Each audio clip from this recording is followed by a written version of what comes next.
so we're going to go immediately now to our panel, where we're going to hear from some ALNAP and UNEG members about how they approached the real-time learning work during COVID.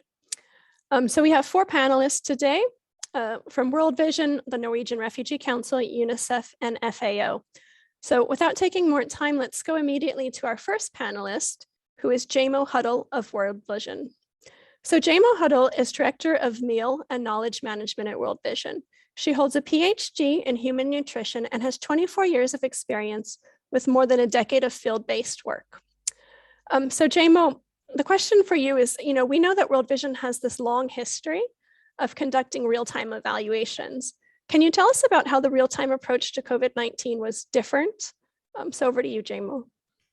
Great, thanks, Susanna. I think I want to start by saying maybe how it was the same and how we took a couple of principles that are really key to our real-time learning processes, and then figured out how to use those same principles within the context of the pandemic. So really, the first principle was around making sure that the process was useful and valuable for the offices that were involved. The second principle was really just to make sure that we had a wide variety of perspectives and voices within our learning process. And the third principle was really around making sure that the preparation work for each country and that the follow-up work was as minimal as possible. So thinking through those 3 principles within the context of the pandemic, this is what it looked like. So thinking about how the process had to be valuable for the offices involved, in some of our more traditional real-time evaluation processes, we'd be working with one country or a couple of different countries, and it's really fairly straightforward to make sure that that process is valuable for those countries because they're defining the questions, we're working closely with them. But in this case, we had multiple layers of the organization, and the process had to be valuable for our field offices, for our regional offices, and for our global offices. So there was perhaps a challenge around not making the process extractive. In other words, we really wanted, and speaking as someone who sits in the global office, we wanted a global view of what was happening. So it could have been tempting to make sure that the process pulled out what we needed globally, but that became more of a compliance exercise that was difficult for the field offices. So keeping that principle in mind was really important for saying, okay, this has to be valuable for the country office, it has to be valuable for regions, and it has to be valuable for our global office. The second principle around making sure we had a variety of voices, again, in our more traditional RTEs, we would have community members, we would have partners, we would have our staff, all of those would be involved in some kind of data collection exercise, and then we would analyze that, put it all together, workshop it, talk through it. And so we wanted to be able to do that same component within this real-time learning process, but that became more challenging because, again, instead of working with a couple of offices, we were now faced with working with a much broader number of offices. And so trying to keep those diverse voices and keeping the process manageable, that was required some creative thinking. And then the third principle around keeping the preparation and the follow-up as simple as possible. We looked at a number of different ways to do that. Again, as Marky mentioned, all of these country offices that we're working with, they're actually responding to the pandemic. So trying to ask them to do something in addition to just responding, we recognize that there's a burden. So trying to keep that preparation time for them as minimal as possible, and then not requiring from them a report afterwards that was extensive because nobody has time to write the report. But at the same time saying, if we don't get some output from those offices, we can't access that regionally or globally. So what we did was we said, okay, we are going to use all of the existing data that we have. That's going to be the input to to each of these field offices processes. We'll put that together for them. So that reduces the upfront burden, and we're going to provide some standard processes that they can use, because some offices can meet in person, some are going to be meeting on Zoom. So we'll give some tools and processes. And then what we're going to ask for at the output at the end is going to be maximum 3 pages. And I'll talk a little bit more about that when we talk about the opt-in part. Sure, great, thank you. So going to the next question, what I remember is how you tried to engage the frontline staff and kind of the work with the country offices, and then this opt-in model. Can you tell us a little bit around this opt-in country model and how well that worked? Sure. So can we have the slide? Okay, so what I've tried to do on this slide is illustrate how we worked with this opt-in model. So basically, we said to offices, okay, we recognize that you're really busy. We think this learning process is going to be important. So the way we're going to structure it is that there's different options, and field offices can choose the option that works best for them. So the first option, which is number 1 in the top left-hand corner, is a workshop. And so any office can, and this is kind of like the basic foundational level. So if you opt into the process as a whole, as I mentioned earlier, there will be existing data that we'll put into a format that you can use. And then we're going to have an online staff survey that's available for you. And then we'll have a common process and a 3-page output. So the output from the workshop was kind of like a roadmap of what happened during their response so far, that had a common questions, but they could structure it how they wanted. There was a rubric that had 5 categories, and so in the workshop, countries used the data that they had. They discussed through, they came through consensus, and they put their results into a rubric, and then the third thing that came from each of the workshops was an action plan. So that was the first option, and we had 42 offices that opted in for that part.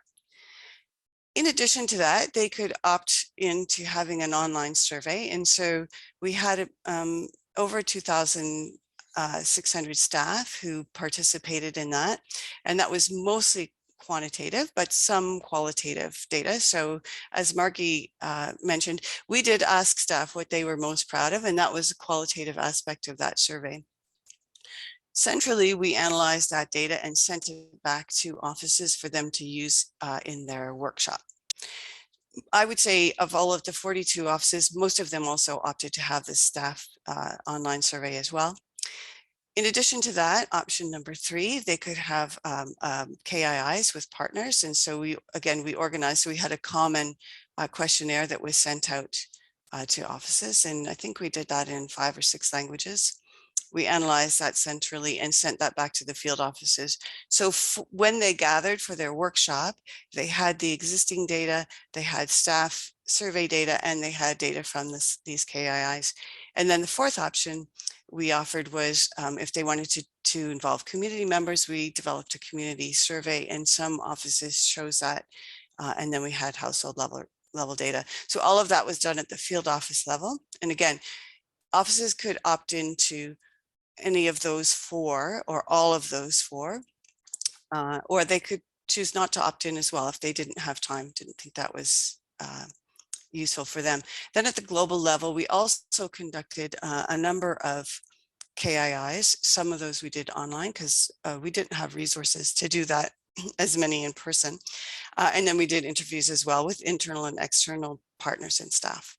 And then at the global level, we produced summaries of all of the data, and we did that at the regional level as well. And so that's what our process looked like overall. And coming back to those 3 principles, we've just done some consultation with our staff just recently, and to see how valuable it was, and they agreed from the country level right up to the global center that this was a valuable process. We certainly had diverse voices, and we really tried to keep that preparation and the output as minimal as possible. Thanks, Susanna. Great, thank you so much. It's amazing how you designed a global exercise to actually capture learning at so many different levels. So we're just going to move along here quite quickly to try to keep to time. So we're going to go next to the Norwegian Refugee Council, and we have Gregory Gleed, who is the Global Manager for Evaluation and Research. He's based in Oslo. He has a background in evaluation consultancy and management roles with several INGOs. So Greg is going to speak around Northern Norwegian Refugee Council's experience. So Greg, NRC launched a global emergency response review early on in the pandemic with a strong focus on adaptive management. Can you tell us more about this review and the approach that you took? Sure. So I think some of these points will hopefully speak to what Margie was talking about. But I think one of the key things for us as NRC is there was an early recognition of some sort of learning exercise which should take place. So, what we had was a fast changing context. We had lots of institutional guidance being given, and lots of change was happening. And very early on, the management and from regional offices and head office started expressing a want to get a grip on this. And sort of in dialogue with the global M&E team, it was decided that some sort of real-time learning exercise was appropriate. So as early as April 2020, we had a COVID-19 M&E plan signed off, and this was backed by senior management group, which did a number of things. So it sort of unlocked the resources for such an exercise to take place. But in terms of being able to recruit a consultant, but also blocking my time to manage it. So in the very early stages, we had institutional backing, we had a demand for this as an organization, and also what we had within NRC is we do these things called emergency response reviews, which are real-time learning exercises. So our guidance internally within RSC tries to promote real-time style exercises within new and escalating emergencies. So we also had that supporting it. What happened was that we obviously had to adapt heavily what we usually do, because these are usually country specific, gather data from beneficiaries and so forth. But we had those three elements working for us. So this meant that our approach was based on something that was rapid. So we really sort of pushed this forward. So by April 2020, we had it signed off in the COVID M&E plan, and by the end of August, it was being presented to the extended management group, which in itself, there's trade-offs within this. It was obviously a very rapid exercise, so you have to weigh up in between the depth of what you can do, and then also facilitating this learning process in which people can reflect on and take decisions quite rapidly.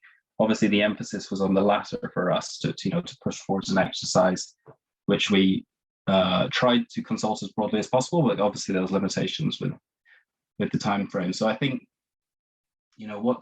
and as Margie was saying, what the organizational demand for this was around the process of this. We had lots of decision being made, and people knew things weren't necessarily working perfectly, or there was areas of improvement, or even unknowns in terms of what we were doing. So this was an exercise in trying to get a grip with it. In terms of the actual analytical frame that we used an adaptive management analytical frame, and to be honest, it just made a lot of sense from early on in the design stage. We had lots of change happening within the organization. The context dramatically changed across our country offices. This was forcing change, and also at the same time, we had various offices and technical colleagues trying to issue guidance and support in this changing context, and our country offices were trying to respond and adapt to that. So it seemed, when we were speaking to the consultants about this, that it just made sense to use the adaptive management cycle. And what that resulted in is actually we sort of hung questions off this framework, and we were able to collect data around it. And then when we presented it back to senior management, it provided a nice frame to present, what we had learned. So that's a quick, the diagram which is up is actually what was included within the Inception report. So this was developed in consultation with the consultants that we used, and formed the backbone of what we did. But as I was saying, I think the key thing for us in terms of approach is emphasis was placed on rapid learning. The emphasis was on a learning process in which people are brought together, not in a way that your regular sort of management meetings or consultations or discussions across the, we wanted an evaluative frame and process to be put forwards to help the organization explore where things can be improved. And then on the issue of usability, a key thing for us was to actually get some learning quite early, even if the trade-off was not so much of an in-depth exercise where there would be limitations in terms of we couldn't necessarily organize the focus group perfectly with country offices. We just sort of batch emailed loads of people, and whoever could turn up turned up, and that was that. We moved on and went forward. So not necessarily a hugely rigorous process, but one that was an emphasis on learning process and discussion and dialogue within the organization. Okay, great, thank you. And I think we actually captured and used this image in our paper as well, because we thought it was quite useful as an example. So I guess if you have maybe 1 minute, can you tell us just a little bit about the use of the review? And then you also commissioned a global COVID evaluation. So can you tell us about the difference maybe between the real-time review and then the follow-up evaluation, just really briefly, because you had 2 exercises actually. Yeah, so back over to you. Yeah. So I mean, just to say that the use of these, we have a formal management response process, and actually within this case, a lot of the recommendations were directed towards sort of senior management, so they took on the responsibility of pushing forward with that management response, and some of those early recommendations have already resulted in some changes within the organization about how we pool resources at the beginning of emergencies. Just on the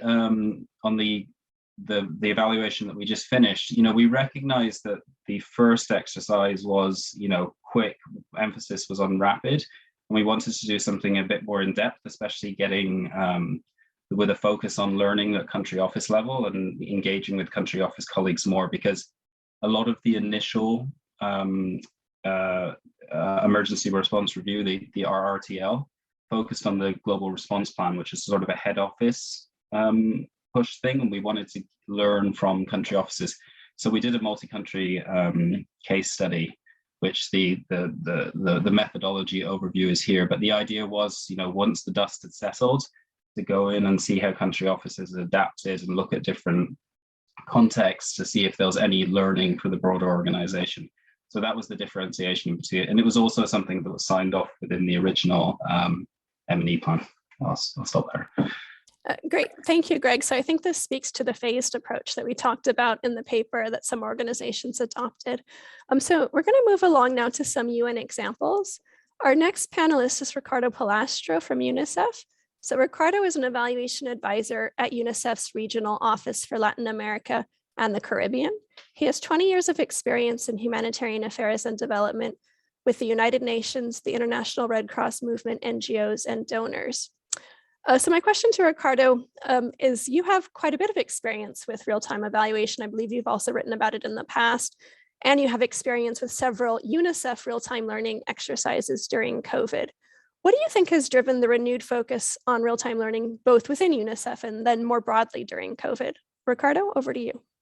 Thank you, Susanna, and thank you, Margie, for the paper. First of all, I think the pandemic was just an unprecedented crisis, and not just in terms of governance, also for management. We were all faced with, deepened volatility, uncertainty, complexity, and ambiguity. So leadership, I think, across governments throughout the world, as well as development partners, including humanitarian and development system actors, just scrambled.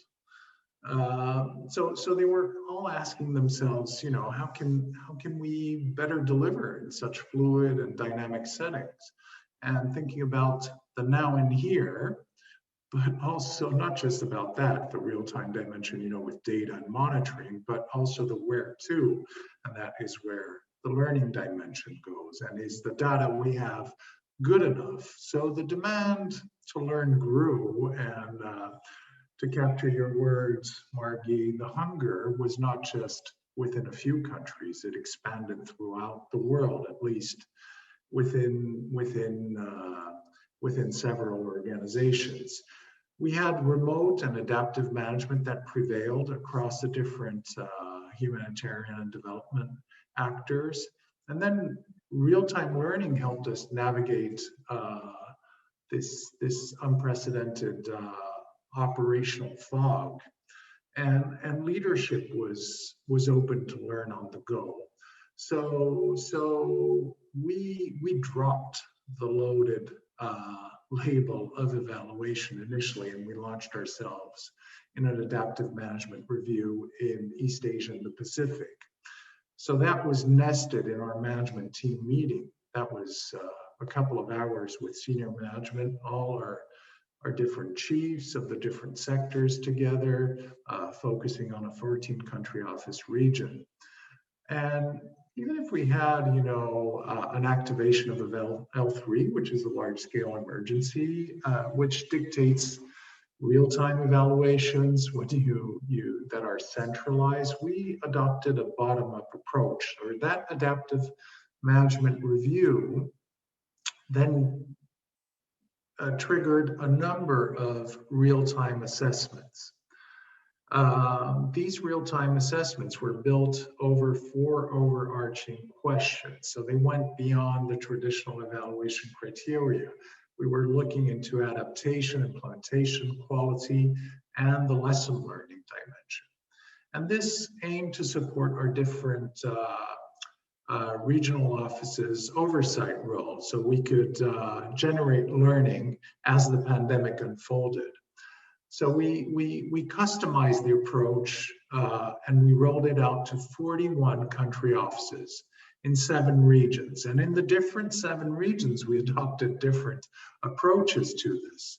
Some of the regional offices opted for a fully internal approach, so doing with our staff the real-time assessment. Others outsourced to national consultants, so there was a do no harm component, so we would not fly in consultants. And others opted for a fully remote exercise, which was done by independent teams. So there was quite a lot of difference. What did we do with this? And it really informed a forward-looking reflection on the current implementation. And what was really incredible in this region, it was a little bit of a landmark. We did in Argentina, Dominican Republic, El Salvador, and Venezuela.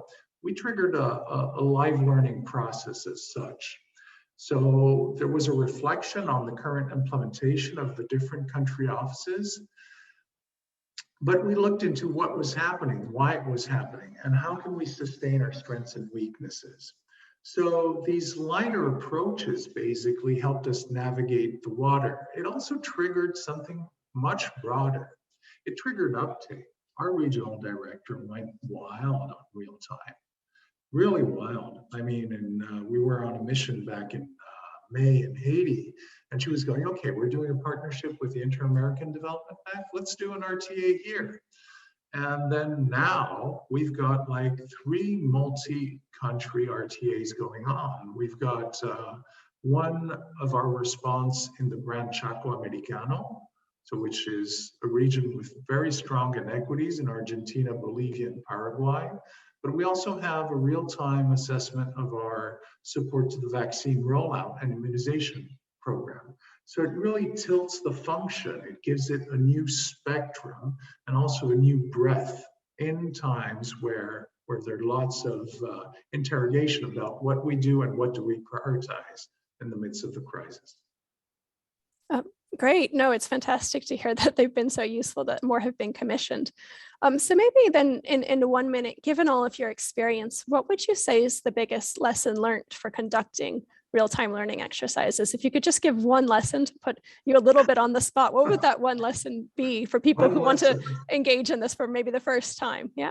Okay, one lesson is a little bit too short, I would say, Susanna. If I may, I would like to give 8 points, 8 factors. I would say that as leaders that we are among the group, but also evaluators that conduct these evaluations.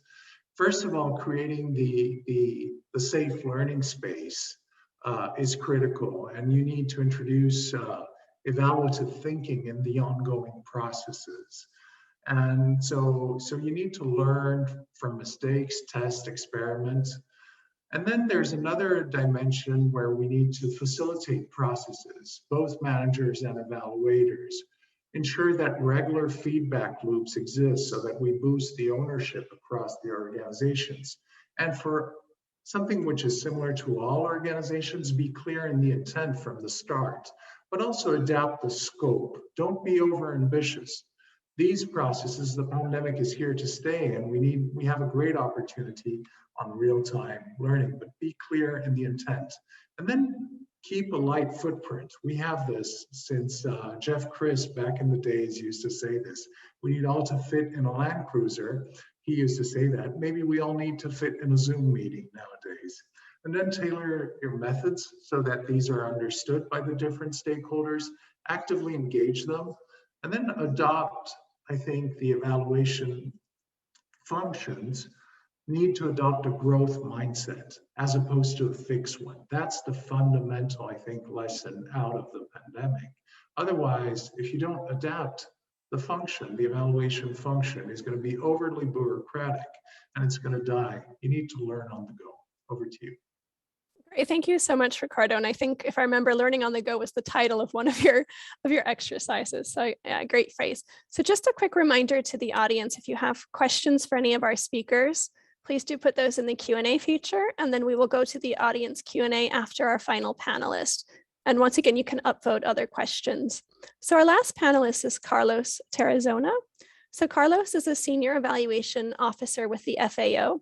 He supervises FAO evaluations in the Latin America and Caribbean region, as well as major evaluations such as FAO's ongoing real-time evaluation of its COVID-19 response and recovery program.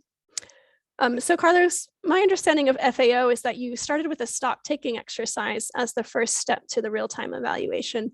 Can you tell us more about the stock-taking exercise and the advantages associated with this approach? Yes, thank you, Susanna, and good morning, good afternoon to everyone.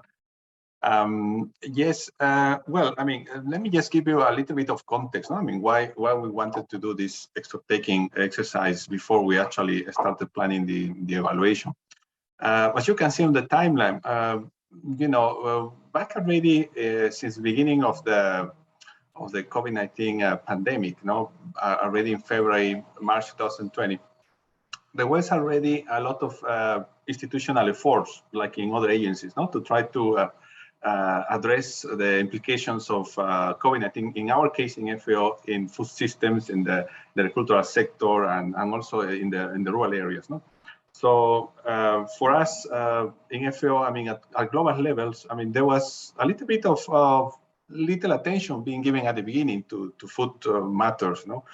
It was more about the health crisis and the upcoming issues regarding maybe the curing, I mean, and not knowing much also about the pandemic at the beginning. And also there were some countries already at that time that were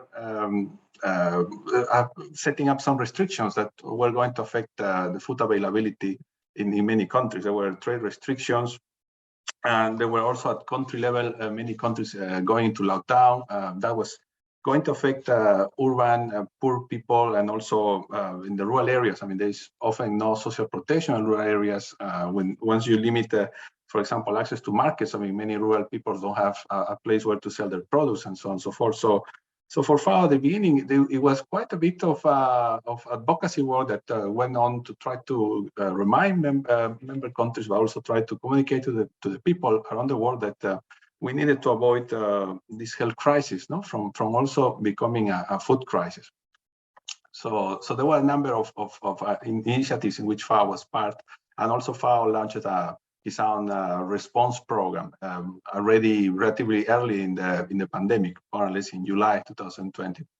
So there were therefore with this background, I mean, already a number of questions that us from the evaluation point of view could be helpful in helping the organization and our members respond to. No, so some of the initial response that was given in which agencies like FAO took part was the humanitarian response. No, so trying to help first those that were more affected, both in the urban and the rural areas.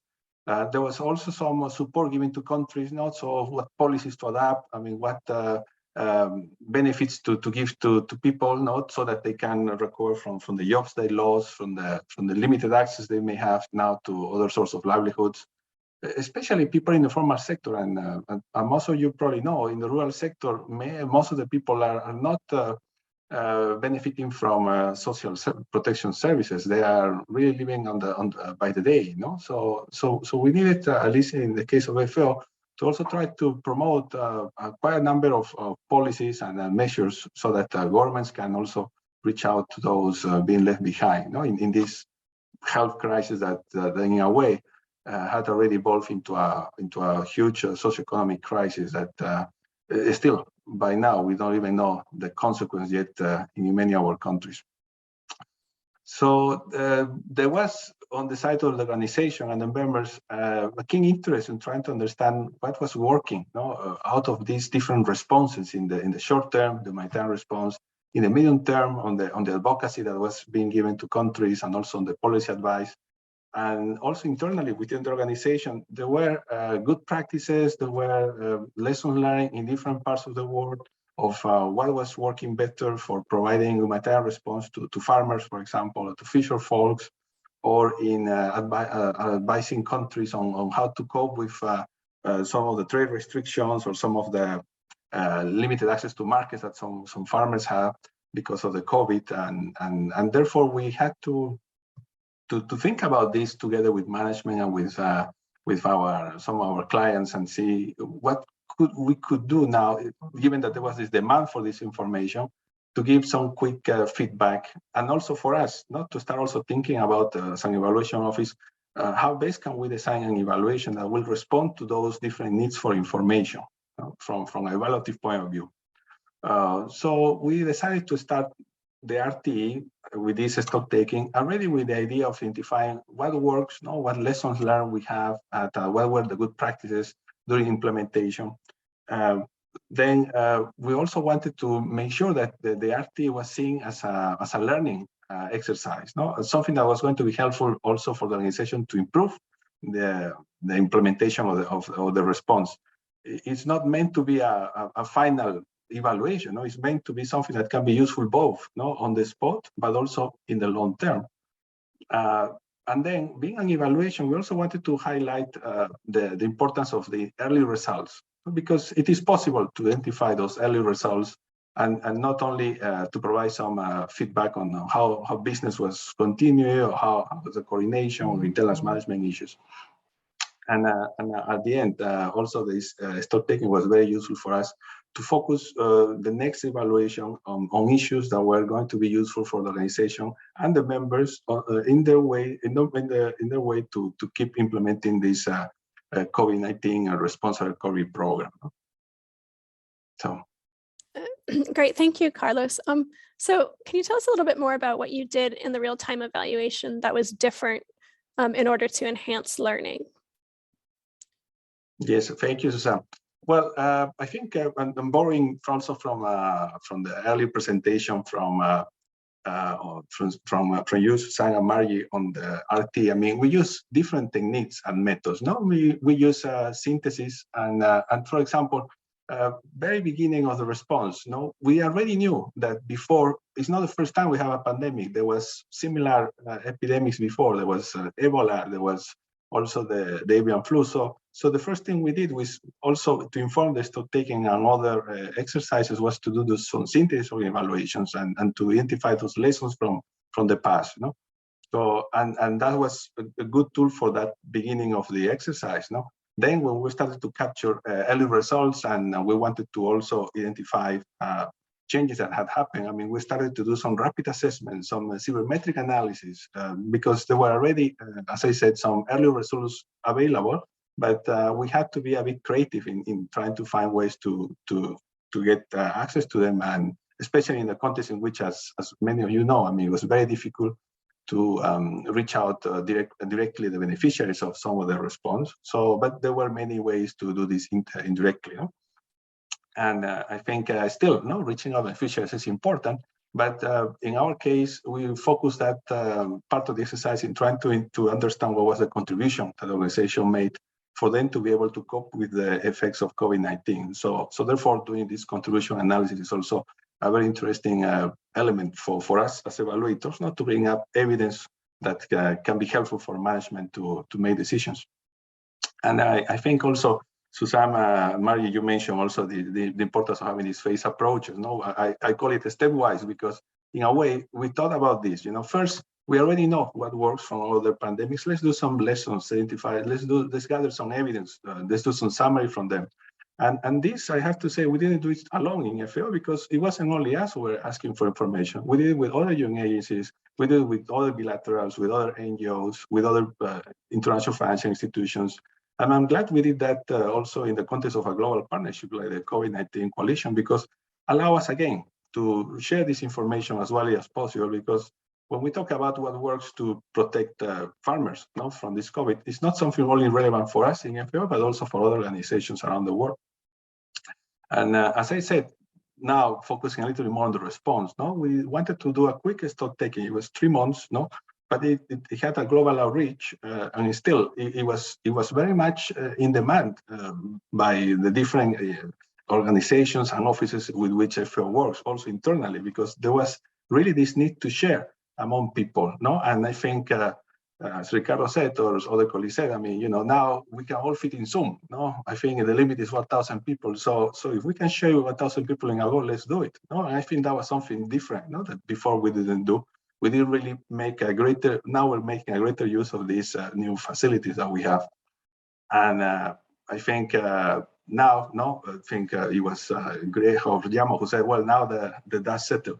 Well, I don't know if the dust settled, because our colleagues in the field will probably disagree with us. But at a certain point, we said, okay, there will be a time where we can actually capture results in a more comprehensive way. So therefore, theory-based assessments and theory-based contributions analysis could be something that we can do more confidently, because I think that was also a big difference. At the beginning, we kind of didn't really focus too much on how credible the methodology was, but rather how useful it could be. Now, I mean, later on, in later phases, we're more trying to make something more robust, more credible, but still trying to make it useful. I mean, that's remains the main parameter. And for that, I mean, what we did differently, I think also again mentioned by Mario, I mean, try to have some specific learning groups. I mean, we identified early on who was interested on what, and then we asked those people if they want to be part of this co-learning group, so that they can share that the information was interesting to them on topics like, for example, how did we make policy advice useful? I mean, how did we ensure that there was uptake of that? So there were groups of people interested on that, and that was one of the co-learning groups we have as part of the RT. Another one was co-learning group on humanitarian response, which is also very, very keen. I mean, actually it was the largest group, because COVID in the humanitarian world is just another layer of a long-term crisis. So in many countries where we work in humanitarian support, COVID-19 has affected, but it's probably not the main risk as perceived by people in their daily lives. So therefore, there were different specific type of learning they wanted to get out of these evaluations or rapid assessments.